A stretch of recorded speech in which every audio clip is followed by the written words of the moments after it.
राजा साहब, पूछता है भारत, जैसे अर्नब कहते हैं कि भाई आपकी सरकार ने, बाबा ने 2 दिन में भेज के सारे लोगों को, कई लोग सामने आए, कई लोगों ने पीछे से काम किया, चीजों को सॉर्ट आउट किया, जो लोग गुस्से थे उनको समझाया, इमोशन रिडन हो जाते हैं, सेंटिमेंटल हो जाते हैं लोग, लेकिन 8 लोगों की जान गई है, उसको कैसे भुला दिया जाएगा?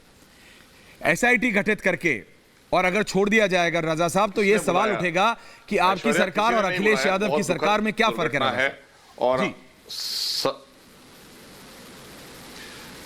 बहुत दुखद ये जो दुर्घटना हुई, इसको लेकर सरकार ने गंभीरता से, आदरणीय योगी जी ने एक्शन लिया और एक्शन का परिणाम अभी आपने देखा। एडीजी ये लोग आपको बता रहे थे, सारी चीजें विस्तार से हमारे पुलिस अधिकारी बता रहे हैं, क्योंकि वहां पर कैंप कर रहे हैं हमारे बड़े बड़े पुलिस अधिकारी। और जो चीजें परिजनों ने कहीं, जो भारतीय किसान यूनियन के प्रवक्ता ने कहीं, पहला हमारी प्राथमिकता यह है कि कानून व्यवस्था को सुचारू रूप से रखा जाए, कोई और किसी तरह की अप्रिय घटना ना हो। ये घटना के बाद और सभी लोगों के अंत्येष्टि हो जाने के बाद अब जांच आगे बढ़ गई है और जो भी कमिटमेंट्स उत्तर प्रदेश सरकार ने, जो परिवारजनों ने किए थे, वो फुलफिल कर रही है। और आगे भी कानून व्यवस्था को लेकर हम चाक चौबंद पूरी व्यवस्था दे रहे हैं और आगे किसी को कानून हाथ में नहीं लेने दिया जाएगा। ऐश्वर्या, ये लोग जो विपक्ष ने जिस तरह का तमाशा खड़ा किया, ये साफ था कि ये आग लगवाना चाहते थे, पूरे प्रदेश के अंदर उपद्रव करा देते अगर इनको उस समय जाने दिया जाता।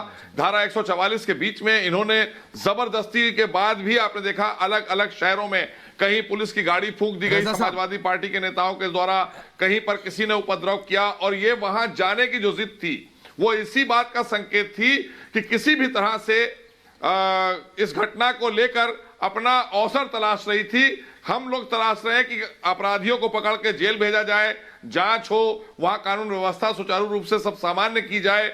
उसको लेकर सरकार ने तेजी से कदम उठाए और कहां विपक्ष ने एक नकारात्मक रोल प्ले किया आपदा में अवसर तलाशने का। ये लाशों पर राजनीति करने का काम विपक्ष का है। चाहे कांग्रेस ने, आपने देखा कांग्रेस ने कितना ड्रामा किया। इनके कार्यकाल में हमारे किसान भाई फंदे से झूल जाते थे, आत्महत्या करने को मजबूर होते थे। यही समाजवादी पार्टी है, इन्होंने कुछ नहीं दिया। आज कांग्रेस के ये जो नेता और समाजवादी पार्टी के नेता या तमाम और नए नए नेता तैयार हो गए हैं कि हम तो जाएंगे। कांग्रेस के तो नेताओं में होड़ लग गई है कि हम जाएंगे। भूल गए 84 के दंगे, किस तरह से सिखों पर अत्याचार किया गया था वहां पर, वो सब भूल गए। आज बड़ी हमदर्दी लेकर जा रहे हैं। आज किसानों के साथ खड़े, किसानों के साथ हम खड़े, न्याय उन्हें हम दे रहे हैं। जो उन्होंने मांगे रखी हैं सहमति से, जो उन्होंने कहा है वो पूरा किया गया है। न्यायिक जांच हो रही है, एफआईआर हुई है, जो भी दोषी है उनको छोड़ा नहीं जाएगा। 45 लाख रुपए रजा साहब नौकरी, रजा साहब, परिजनों ने रजा साहब, मेरा सिर्फ एक सवाल है। देखिए, आप मंत्री तो हैं ही, आप कैबिनेट मंत्री तो हैं ही, ऐसा तो नहीं कि बीजेपी उत्तर प्रदेश में हमेशा पावर में रही है। मेरे साथ एआईएमआईएम के वारिस पठान भी हैं, आप विपक्ष में भी रहे हैं। मैं ये कह रहा हूं, जब वारिस पठान जी अगर ये सवाल करें कि आपकी सरकार, मोहसिन रजा साहब, दूसरी सरकारों से अलग कैसे है? बाबा ने 2 दिन में सॉर्ट आउट कर दिया, किसानों को सेटल कर दिया, मान लिया, लेकिन जो 8 लोगों की जान गई है, 8 लोगों की जान गई है रजा साहब, अगर उसमें भी एसआईटी बनेगी, विवेचना होगी, आगे होगा, तो सवाल यह होगा, अगला सवाल जब वारिस पठान जी आपसे पूछेंगे तो ये पूछेंगे, मोहसिन रजा साहब अलग कैसे हो, सपा से बसपा से अलग कैसे हो, ये बताओ। क्योंकि अभी तो इलेक्शन आ रहा है, आपको पता हर चीज को इलेक्शन से जोड़ा जाएगा। हम बिल्कुल अलग हैं। और अगला सवाल वारिस जी से। जी रजा साहब,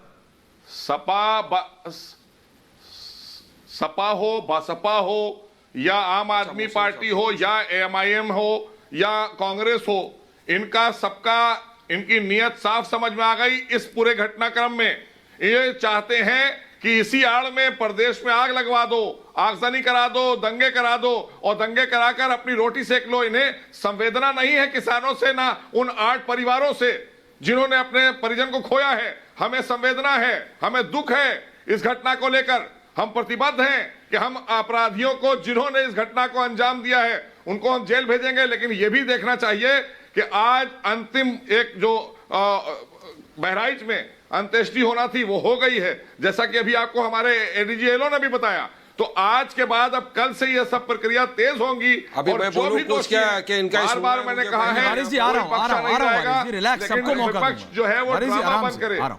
वारिस पठान आपसे एक सवाल पूछना चाहते हैं। मोहसिन रजा जी एआईएमआईएम के राष्ट्रीय प्रवक्ता हैं, फॉर्मर विधायक है। मैं आपके सवालों का जवाब देना चाहता हूं। बिल्कुल आप दें। के सवालों का जवाब इन्हें जनता देगी, और अगर हमने कोई गलत किया है तो हमें जनता देगी। अच्छा ठीक है, मैं इनकी टिप्पणी ले रहा हूं। बैठा हूं यहाँ पर। ठीक है मोहसिन जी, ठीक है, मैं इनकी टिप्पणी ले रहा हूं। मंत्री जी रिलैक्स, मैं इनकी टिप्पणी ले रहा हूं। ऐश्वर्या अभी आप खामोश बैठो। अभी ऐश्वर्या आप खामोश बैठिए हो। अभी ऐश्वर्या आपने बहुत सुनवा दिया, अभी मैं जरा बोलूंगा। आप रिलैक्स बोलिए ना वारिस साहब, रिलैक्स बोलिए। मौका दिया वैसा मुझे भी मौका दिया। बोलिए बोलिए, पूरा दे तो रहा हूं। मैं एकदम रिलैक्स हूं, डीप ब्रेथ। Thank you. सबसे पहले क्रोनोलॉजी समझिए। क्रोनोलॉजी क्या है? कट्टर साहब एक बयान देते हैं कि 700-800 बीजेपी के कार्यकर्ता एक हो जाओ, हम किस तरह से इनको मारेंगे, और उसके बाद 1.5 महीने में आप लीडर बन जाओगे, हीरो बन जाओगे। भाजपा के एमओएस मिनिस्टर जवाब देते हैं कि अगर मैं पुराना बन गया तो मैं दिखा दूंगा, मैं वो कर दूंगा कि 1 घंटे के अंदर सब खाली हो जाएगा। उसके बाद होता क्या है, भाजपा के उसी मंत्री का बेटा मिश्रा गाड़ी लेकर जाता है, नहीं और सीधा कुचालों को कुचल देता है, वहां पर जाकर भाग जाता है। उसके बाद होता है क्या है, भाजपा के मंत्री खुद वहां से निकल रहे हैं, वो दिखा रहे थम्स डाउन, गेस्चर दिखा रहे प्रोवोकेशन का।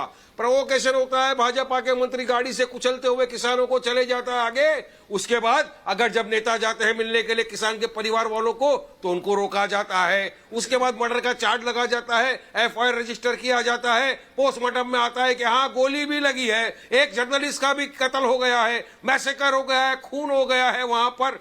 उसके बाद जब लोग अफरा तफरी का माहौल मचता है, सारे लोग सवाल का जवाब मांगते हैं, तो एक एफआईआर रजिस्टर होता है जिसमें 302 की कलम लगती है। मगर आज तक ना मंत्री रेजिग्नेशन देते हैं, ना आज तक उनके बेटे को हिरासत में लिया जाता है। क्यों ये छूट दी गई है? अगर एक बार प्रमा फैसला एस्टेब्लिश हो गया है कि उसके ऊपर ये मर्डर का चार्ज है, मैसेकर का चार्ज है, तो उस दरिंदे को बाहर खुली फिजाओं में घूमने की क्यों इजाजत है? क्या ये आम नागरिक के साथ भी ऐसा होगा?